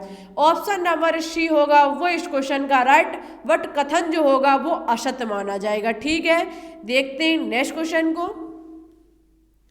निम्नलिखित में से कौन सा कथन असत्य है। निम्नलिखित में से कौन सा कथन जो है वो असत्य है। तो पनीर फोम का उदाहरण है, ये असत्य है क्योंकि पनीर जो हमारा पनीर है वो जेल का उदाहरण है। ठीक है, जो पनीर है वो फोम का उदाहरण नहीं है, ये जेल का एक उदाहरण है। इस हिसाब से इस क्वेश्चन का ऑप्शन नंबर डी होगा वो राइट होगा, बट कथन जो होगा वो असत्य होगा। देखते हैं नेक्स्ट क्वेश्चन को। क्वेश्चन बहुत बारीक से पढ़ना कि दिए गए उत्प्रेरकों को सही प्रक्रम के साथ सुमिलित कीजिए। आपको मिलान करना है, एक तरफ दिया गया उत्प्रेरक और एक तरफ प्रक्रम को दिया गया है, दोनों को बांट लीजिए। आपको पहले ए और बी का करना है, फिर सी और डी का करना है। तो TiCl3 जो होता है वो याद रखना जिगलर नाटा बहुलकीयकरण प्रक्रम में प्रयुक्त किया जाता है। ठीक है, TiCl3। जबकि PdCl2 जो होता है वो वॉकर प्रक्रम में प्रयुक्त किया जाता है। ठीक है, जबकि CuCl2 जो होता है वो डीकन प्रक्रम में प्रयुक्त किया जाता है और V2O5 जो होता है वो स्पर्श प्रक्रम में प्रयुक्त किया जाता है। ठीक है, आपका क्रम बन के तैयार हुआ 2 1 4 3। ऑप्शन नंबर बी होगा वो इस क्वेश्चन का राइट होगा। ए का 2, बी का 1, सी का 4 और डी का 3। ठीक है, देखते हैं नेक्स्ट क्वेश्चन को। कोलाइडी विलयन का कौन सा गुण कोलाइडी के कणों पर आवेश से स्वतंत्र है। कोलाइडी विलयन का कौन सा गुण कोलाइडी के कणों पर आवेश से स्वतंत्र है। तो देखो स्कंदन जो होगा वो इस क्वेश्चन का राइट होगा। कोलाइडी विलयन का जो कोलाइडी विलयन का जो गुण कोलाइडी के कणों पर आवेश से स्वतंत्र है वो स्कंदन का है। ऑप्शन नंबर बी होगा वो राइट होगा। देखते हैं नेक्स्ट क्वेश्चन को। कोलाइडों का कौन सा गुण कोलाइडी कण के आवेश पर निर्भर नहीं करता है। वेरी इंपॉर्टेंट क्वेश्चन है कि कोलाइडों का कौन सा गुण कोलाइड कणों के आवेश पर निर्भर नहीं करता है। तो देखो टिंडल प्रभाव, ये इसलिए नहीं करता है क्योंकि टिंडल प्रभाव एक प्रकाशीय परघटना है। ठीक है, ये एक प्रकाशीय परघटना है। ऑप्शन नंबर डी होगा वो इस क्वेश्चन का राइट होगा। देखते हैं नेक्स्ट क्वेश्चन को। HClO4 प्लस P2O5 ए तथा बी, ए यहाँ पर बताना होगा जब HClO4 की क्रिया P2O5 के साथ कराई जाती है तो उत्पाद के रूप में किसका निर्माण होगा। तो देखो यहाँ पर Cl2O7 HPO3 का बन के निर्माण होगा। Cl2O7 प्लस HPO3 का उत्पाद के रूप में निर्माण होगा। ऑप्शन नंबर डी होगा वो इस क्वेश्चन का राइट होगा। ठीक है, नेक्स्ट क्वेश्चन को। नेक्स्ट क्वेश्चन है UPCPMT 2012 का पूछा हुआ क्वेश्चन, ध्यान से पढ़ना कि निम्नलिखित में से कौन सा विकल्प सही है। निम्नलिखित में से कौन सा विकल्प सही है। तो देखो जो ये हमारी फर्स्ट रिएक्शन लिखी हुई है ये हमारी राइट है, जबकि अन्य सभी रॉन्ग है। ठीक है, अमोनिया की क्रिया ऑक्सीजन के साथ कराने पर नाइट्रिक ऑक्साइड और जल प्राप्त होता है। ऑप्शन नंबर ए होगा वो इस क्वेश्चन का राइट होगा। मोस्ट इंपॉर्टेंट क्वेश्चन है आपके एग्जाम के लिए। आगे देखते हैं।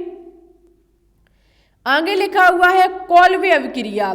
जो हमारी कॉल्वे अभिक्रिया है उसमें जब C6H5ONA की क्रिया कार्बन डाइऑक्साइड उत्प्रेरक की उपस्थिति में 125 डिग्री सेल्सियस टेम्परेचर पर कराई जाती है तो यहाँ पर कोई ए उत्पाद प्राप्त होता है और इसी ए उत्पाद को लेकर के इसकी क्रिया हाइड्रोक्लोरिक अम्ल के साथ करा दी जाती है, तब यहाँ पर कोई वी नामक उत्पाद प्राप्त होता है। उसी वी नामक उत्पाद को आपको बताना होगा। याद रखना ये कॉल्वे अभिक्रिया है, वेरी इंपॉर्टेंट अभिक्रिया है कॉल्वे अभिक्रिया। इसमें जो निर्माण होगा वो सैलिसिलिक अम्ल का निर्माण होगा, ऑप्शन नंबर बी होगा वो राइट होगा। यदि अभिक्रिया कैसे भी दी जाए कि जब सैलिसिलिक अम्ल का निर्माण होता है तो सब क्रिया को क्या कहते हैं, तो वो हमारी कॉल्वे अभिक्रिया कही जाती है। ठीक है, देखते हैं नेक्स्ट क्वेश्चन को। नेक्स्ट क्वेश्चन है कि फिनॉल को जस्ते के चूड़ के साथ गर्म करने पर निम्नलिखित यौगिक प्राप्त होता है।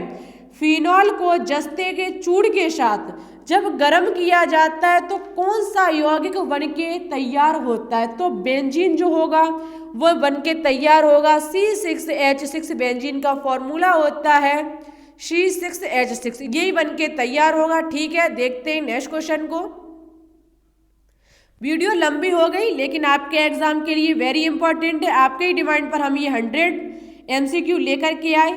ठीक है, तो प्लीज़ ज़्यादा से ज़्यादा शेयर करें और जो टारगेट है 1K व्यू का वो भी आपको, कहने का मतलब है इसमें मेरी हेल्प करोगे, 1K व्यू आपको इस वीडियो पर लाने होंगे। ठीक है, जब हमने आपके लिए इतनी मेहनत की तो आप इतना सा काम नहीं कर सकते हो कि इस वीडियो को ज़्यादा से ज़्यादा अपने दोस्तों के साथ शेयर करें। ठीक है, पिक्रिक अम्ल है, जो पिक्रिक अम्ल है वो ट्राइनाइट्रोफिनॉल को कहा जाता है पिक्रिक अम्ल, ऑप्शन नंबर बी होगा वो राइट होगा, ट्राइनाइट्रोफिनॉल। ठीक है, देखते हैं नेक्स्ट क्वेश्चन को।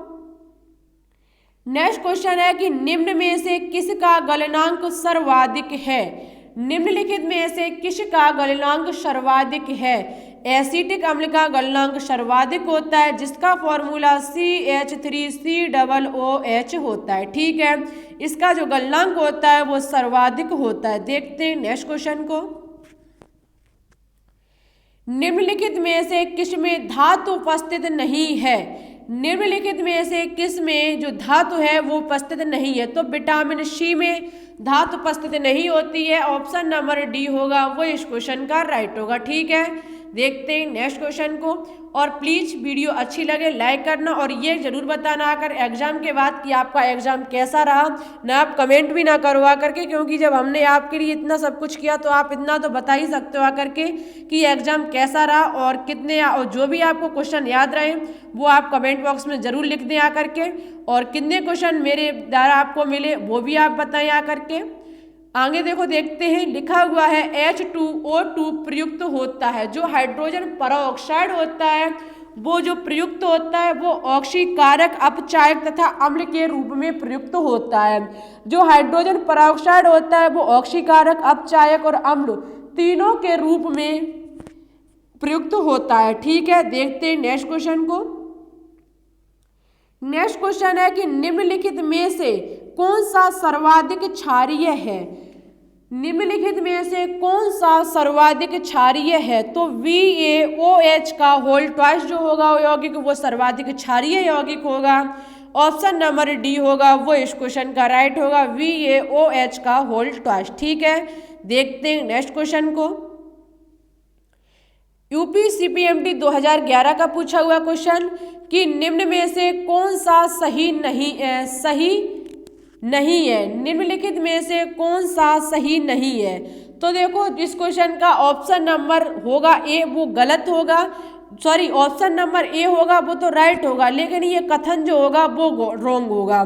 बॉयल तापमान TB बराबर V/XR ये गलत होगा। ठीक है, तो ऑप्शन नंबर ए होगा वो इस क्वेश्चन का राइट होगा, लेकिन ये फॉर्मूला जो होगा वो गलत होगा। ठीक है, देखते हैं नेक्स्ट क्वेश्चन को।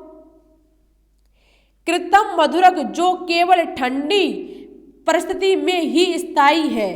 कृत्रिम मधुरक जो केवल ठंडी परिस्थिति में ही स्थायी है, तो देखो जो हमारा एस्पार्टम होता है वो ठंडी परिस्थिति में ही स्थायी है। यदि इसे टेम्परेचर दे दिया जाएगा तो ये अपघटन हो जाता है, ये विघटित हो जाता है। ऑप्शन नंबर सी होगा वो इस क्वेश्चन का राइट होगा। ठीक है, ये तब तक ही स्थायी है जब तक इसे ठंडी जगह मिलती रहेगी। यदि इसे थोड़ा भी टेम्परेचर कहीं भी मिल गया तो ये तुरंत टूटना स्टार्ट कर देगा। ठीक है, देखते हैं नेक्स्ट क्वेश्चन को। क्वेश्चन नंबर 99 है कि निम्नलिखित में से खाद्य परिरक्षक है। निम्नलिखित में से खाद्य परिरक्षक विटामिन के है। ऑप्शन नंबर डी जो होगा वो इस क्वेश्चन का राइट होगा। अगला क्वेश्चन 100 जो आएगा उसे हम तभी दिखाएंगे जब इस वीडियो को आप ज़्यादा से ज़्यादा अपने दोस्तों के साथ शेयर करोगे। कमेंट बॉक्स में ये भी बताओगे कि आज आपका स्कोर क्या रहा। आपसे रिक्वेस्ट है कि ज़्यादा से ज़्यादा इस वीडियो को अपने दोस्तों के साथ शेयर करें। ठीक है, देखते हैं 100 क्वेश्चन नंबर जो है। निम्न सूची को सम्मिलित कीजिए। निम्न सूची को सम्मिलित करना है आपको और इसका आंसर आपको मेरे कमेंट बॉक्स में बताना होगा। ये आपके लिए होमवर्क है। ठीक है, आपको बताना होगा इनमें से कौन सा कूट जो है वो राइट है। आज के लिए बस इतना ही। जो आपने कहा वो हमने आपके लिए पूरा किया। अब हमने जो कहा वो आपको पूरा करना होगा कि ज़्यादा से ज़्यादा इस चैनल को अपने दोस्तों के साथ शेयर करें। वीडियो अच्छी लगी हो तो लाइक करें, दोस्तों के साथ शेयर करें और ये कमेंट बॉक्स में ज़रूर बताएं कि आज आपका स्कोर क्या रहा। आज है 6 जनवरी, कल है 7 जनवरी। कल आपका एग्जाम होने को है तो माँ सरस्वती से यही वंदना है कि आपका एग्जाम बहुत ही अच्छे से जाए। हमारी तरफ से आप सभी लोगों को all the best, God bless you. आपका एग्जाम बहुत अच्छे से जाए और ज़रूर बताना आकर के कि एग्जाम कैसा रहा। ठीक है, कोई भी क्वेश्चन याद रहे तो कमेंट बॉक्स में प्लीज़ ज़रूर उसे लिख दें आकर के। और कितने क्वेश्चन मेरे द्वारा डाली हुई वीडियो से आए वो भी कमेंट बॉक्स में बताएं आकर के। तो ठीक है, चलते हैं। अच्छी लगे तो लाइक करना, दोस्तों के साथ शेयर करना। मेरे चैनल पर न्यू हो तो इसे सब्सक्राइब करके बेल आइकन को प्रेस ऑल पर क्लिक कर लेना, क्योंकि हम इसी तरीके से आपके लिए डेली वीडियो लाते रहेंगे। फिर ठीक है, चलते हैं। Thanks for watching this video. जय हिंद, जय भारत। मेरी तरफ से सभी लोगों को ऑल द बेस्ट।